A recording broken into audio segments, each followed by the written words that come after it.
Hello everyone, I am Divyapreet. Welcome to my YouTube channel. This pile that you see here are some of the mock tests that I gave during my third attempt at the prelims examination. And this was the first time that I cleared prelims. Since prelims 2025 is only a few months away and there's a lot of frenzy over the usefulness of mock tests, I thought I'd talk about my experience and what can be drawn from it in the present scenario. Often an aspirant wonders if giving mock tests is even worth it, because hardly anyone can predict what kind of questions UPSC would be asking this year. And at times the coaching mocks are not totally aligned with the UPSC pattern. So the question then arises, should we just prefer PYQs over mock tests and leave them all together? So I'd like to address these concerns one by one and see what can be done about mock tests and how can it benefit our preparation. So let's get into it and first discuss how can actually mock tests be beneficial in our preparation. So first and foremost, mock tests play a role in identifying our weaknesses. They help us identify our conceptual gaps, what topics are we weak in, and try to eliminate silly errors. So when we attempt a mock test and analyze it, go through its solutions, we understand what topics our questions went wrong in, and we can go back and rectify those topics. This helps us holistically cover the syllabus and ensure that we make our weaknesses turn into our strengths. Another way of analyzing this paper is basically through iterations approach. So if you see here, how I used to go about it was I used to attempt my paper in 3 rounds. The first round would be the round where I would know the answers or would be close to sure about the answers to those questions. In the next round, the questions that I would attempt were let's say the ones where I had eliminated 2 options. And the third round were the ones which were, let's say, intuitive guesses or intelligent guesses. So then to understand as to how many questions was I getting correct and incorrect in each individual rounds, I used to make a tally marks kind of a table to make sure that I am not getting a lot of questions incorrect in the first round. So this eventually helps us build the ability to judge what questions should we be attempting and what questions are to be left. The obvious next benefit of taking mock tests is developing the art of intelligent guessing. So now what exactly is this intelligent guessing? Many times in the UPSC paper, you would not know the answer in the first go, or you would have not read that theme, or even if you would have read that theme, the information that you would know would not have been asked in the question essentially. So what happens in these cases is that we have to apply our existing knowledge and make intelligent guesses. So for example, in some questions of UPSC, you can use etymology and arrive at an answer. So basically, attempting mock tests help us develop this ability of intelligent guessing. The more we practice those questions, the more we'll be able to devise techniques or gather information through which we can arrive at intelligent guesses and make a case for increasing our score in the prelims exam.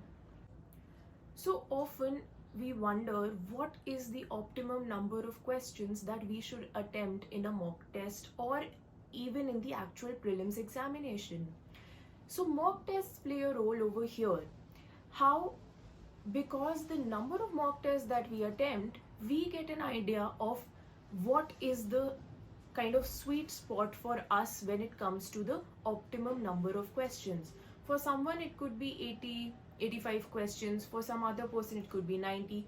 For someone else whose accuracy is maybe higher, it could be 70, 75 questions. So how do we arrive at it is through attempting a number of mocks, is through understanding what works best for us. So this comes with practice. Mock tests play a role over here. Another very important benefit of giving mock tests is that it replicates the exam environment. So when you actually walk in the prelims examination center and sit down to take that exam, there will be other factors like exam anxiety. The surroundings might not be the kinds that you have been studying in. There would be a change, there might be construction going on nearby, something like this. So all of these factors, when incorporated, affect your performance at times. So mock tests help you prepare yourself for such scenarios. When you have given a number of mock tests, what happens is UPSC's surprise can become less of a surprise. Why do I say this? Is because when you give mock tests, you will be encountering questions that at times would seem bizarre, or you would question that why is it even there. But the idea is that in the final exam also there will be questions that would appear bizarre, and you are essentially preparing yourself for how to act in those kind of scenarios. So giving mock tests help you handle your anxiety, handle that exam pressure. It basically helps you treat the final exam as just another mock test. So it relieves the pressure. Finally, I will tell you a harsh truth. Your real exam score will not be very different from your mock test score. So mock test is essentially giving you that reality check. It is telling you where you are standing currently, how can you move ahead from it, and what learnings can you take away from it. So these are the essential benefits that we can draw from a mock test.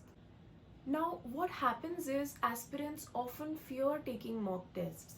Why? Why is that the case? Often it is the fear of scoring low.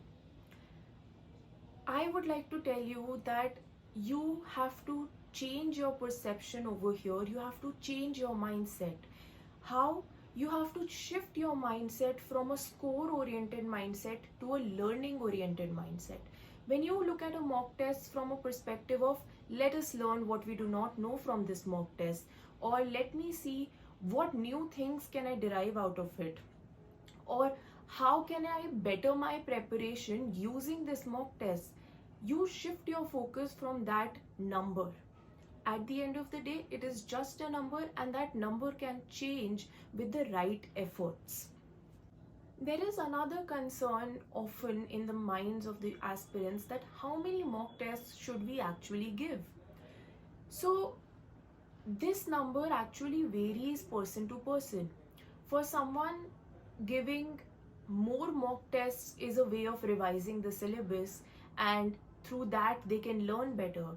For someone else, they would want to revise the syllabus, let's say through the books, and only test their knowledge using those mock tests. So they might give some 6 to 10 mock tests. Someone else might be giving 20 to 30 FLTs. So the idea here is for you to find your own optimum number of mock tests.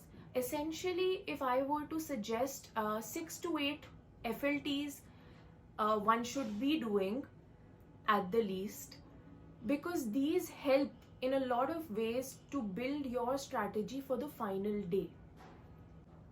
So at times what happens is, we hear from a lot of people that mock tests are important, you should give mock tests, and thus we sit and take mock tests. But try and avoid falling into the trap of taking mock tests and not analyzing them. If you have attempted 100 questions and you do not go back to that questions to analyze them, to analyze your mistakes, to learn from those mistakes, attempting those 100 questions is of absolutely no use. You will not derive any benefits out of it. But if you analyze it, you check the solutions, you learn from those solutions, you add value to your existing information, then there lies the benefit of mock tests. Hello everyone, while editing this video, I realized that I forgot to talk about the comparison between PYQs and mock tests. So I'll quickly add that bit. See, PYQs and mock tests are not really substitutes of each other. PYQs have their own place. They are very important because they tell you what type of questions UPSC will ask, and a lot many times exact questions are repeated. So yes, PYQs are the gold mine and there's no escaping that. But having said that, it does not mean that they are substitutes for mock tests, because mock tests prepare you for a lot of other things. They prepare you for surprises, as we have already discussed in the video. So both of them have their individual places and both of them are important.